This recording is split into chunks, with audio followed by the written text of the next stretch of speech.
The old burst-off factory, today KraussMaffei Extrusion, was at the old place almost 100 years. We were surrounded by the old city, but the old place was surrounded by the city, and we had no chance anymore to expand. But expansion is the goal of the company, and we needed more space. So we were looking for a new place to go. We found it in the south of Hanover, so we are still staying as one of the oldest companies in Hanover. We are still staying in the vicinity of Hanover. And here we have now finally the freedom, the expansion, and the space to expand and to grow further. The KraussMaffei extrusion factory here in Laatzen is, I would say, the most modern and largest extrusion technology company worldwide. We have by far the largest laboratory with so far 21 lines for all applications available. In the final setup, we will have more than 26, 27 lines running for rubber and tire, for every kind of plastic application. Nobody else can offer that.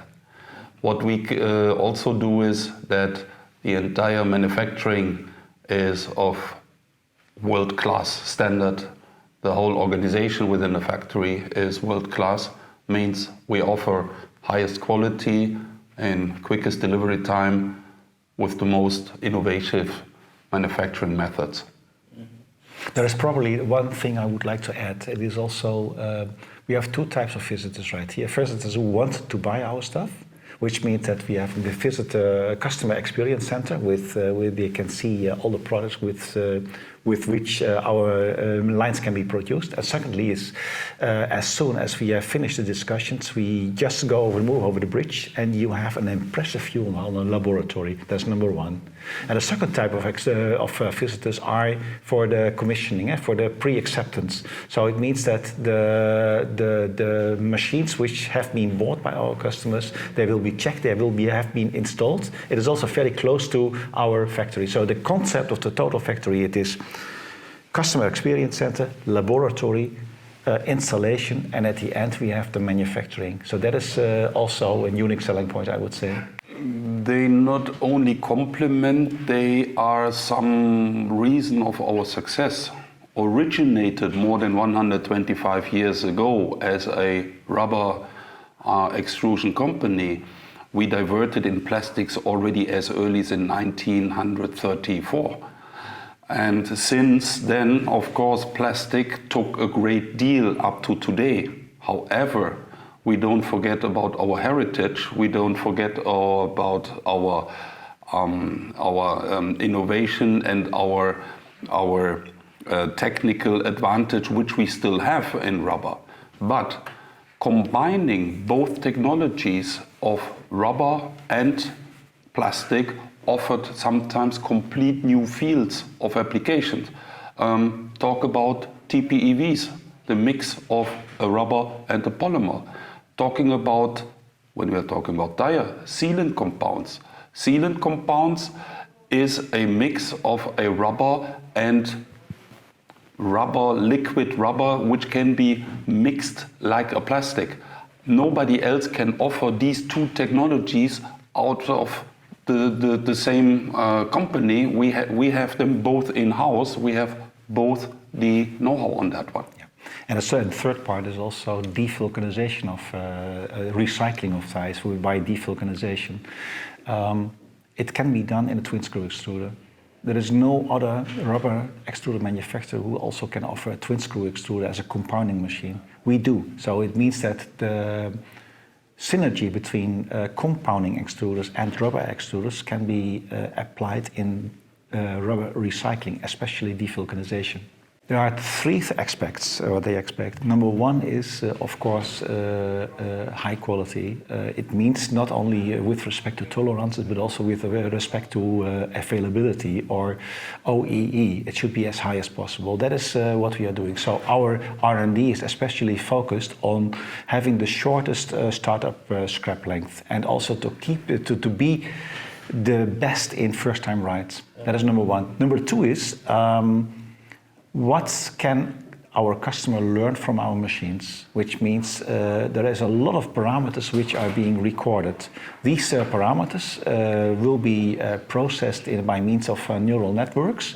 We call that System Data Explorer, which means that if there is any problem with respect to quality, with respect to maintenance, you can use that particular data set to find correlations and to see, okay, that particular problem could have been caused by that particular machine setting, and so you can help. It is not a linear relationship, it is a real complex relationship which is which the customer is asking from us.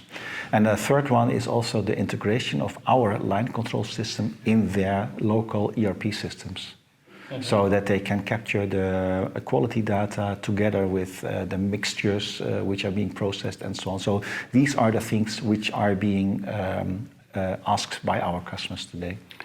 And may I add, the intelligence of the line is definitely one of the main drivers, but it requires also a line which does its job in terms of an output out of quality, out of mechanical reliability, and we definitely don't forget that. Means we have a continuous improvement ongoing at the moment, thanks to Gerard's developments also regarding high-performance screws in the typical rubber extruders, which offers you higher outputs at stable temperatures or even lower temperatures without compromising on the homogeneity.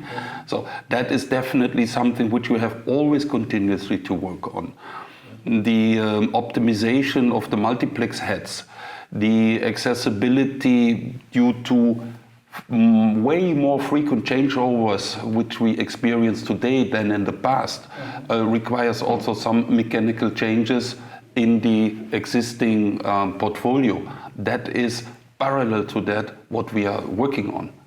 The reason is exactly what Gerard pointed out. The more data you know out of your own system, the more you understand the process and the more you can influence the process.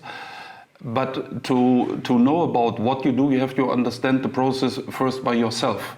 In the past, we were maybe a bit too much dependent on third parties' performances, which is definitely something we want to eliminate.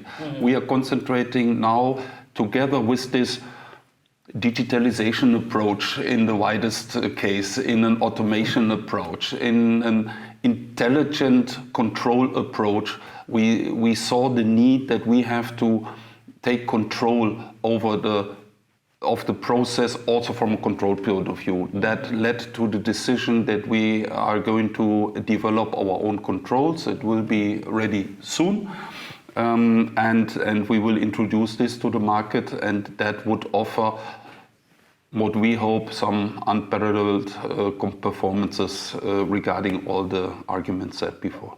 It will have, but not a dramatic impact. Tires, also for electrical vehicles, they will have different compounds, of course. So it means also that we have to anticipate with screw designs.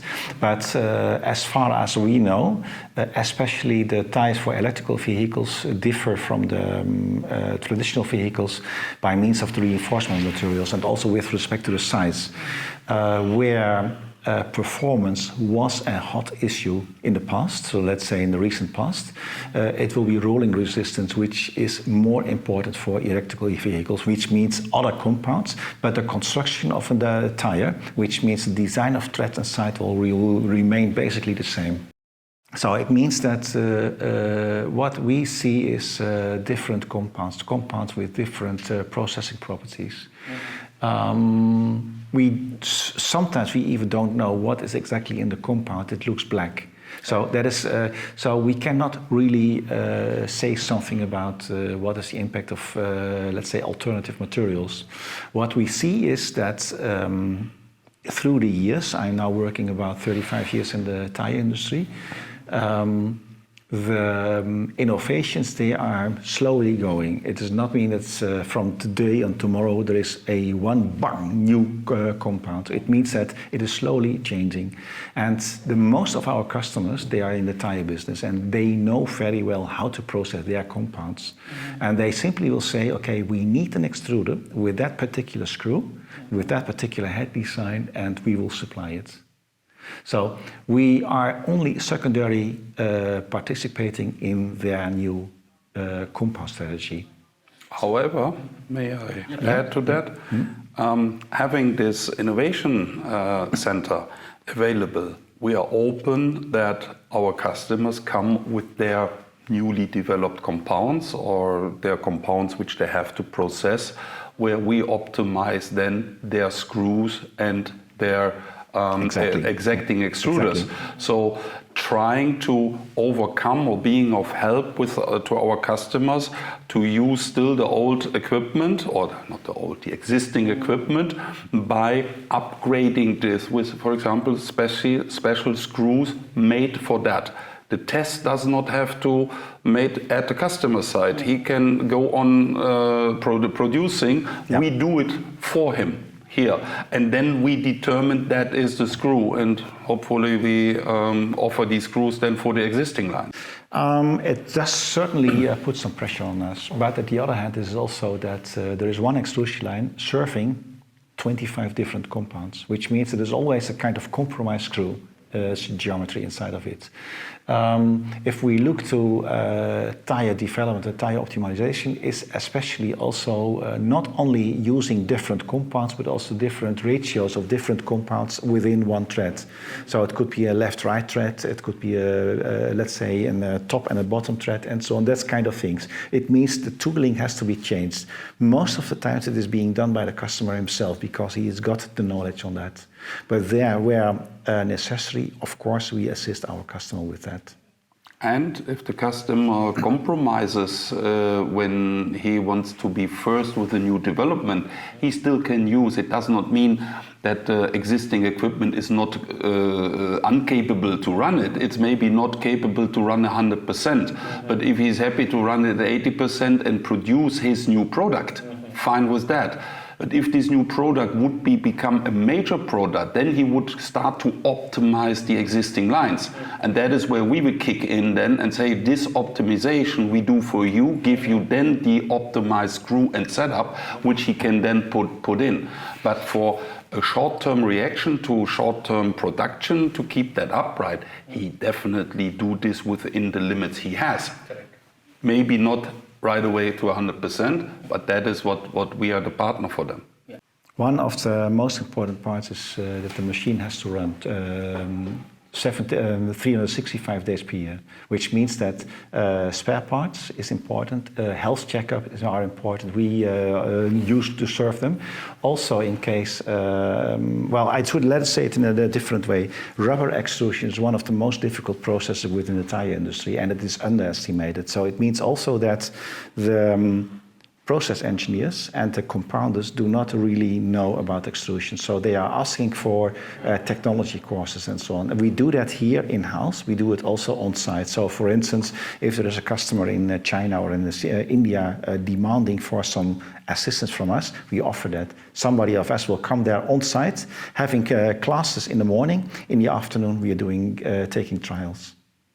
Yeah. And the remote control, what you mentioned, is definitely something which we offer. Our controls are capable. The question is, does a customer allow us? So it's always the question of demanding that you have to offer that, and then to give permission that we have a look into that.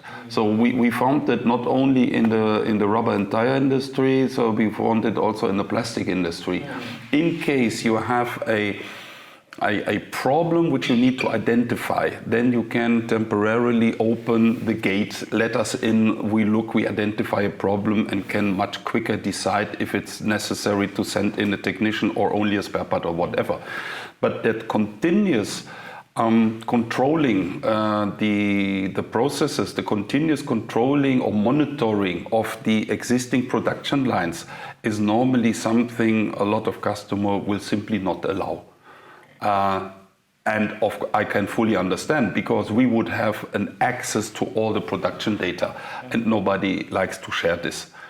So we offer this in terms of, let's say, a problem or in terms of health check. We can do that together, and customer sees what we are seeing. But it's very seldom that you have an online monitoring for a complete line. Even though it's possible, but it has something to do with IP protection. In both respects, it has impacted us. Let's say a volume raised simply by as the cost raised, and I had to raise my prices. But I could not completely put the raised costs to the customer, so we had to compromise also on the margins. So it was a two-way effect. It's now becoming a little bit better in the recent weeks and months, and we hope that it will stabilize.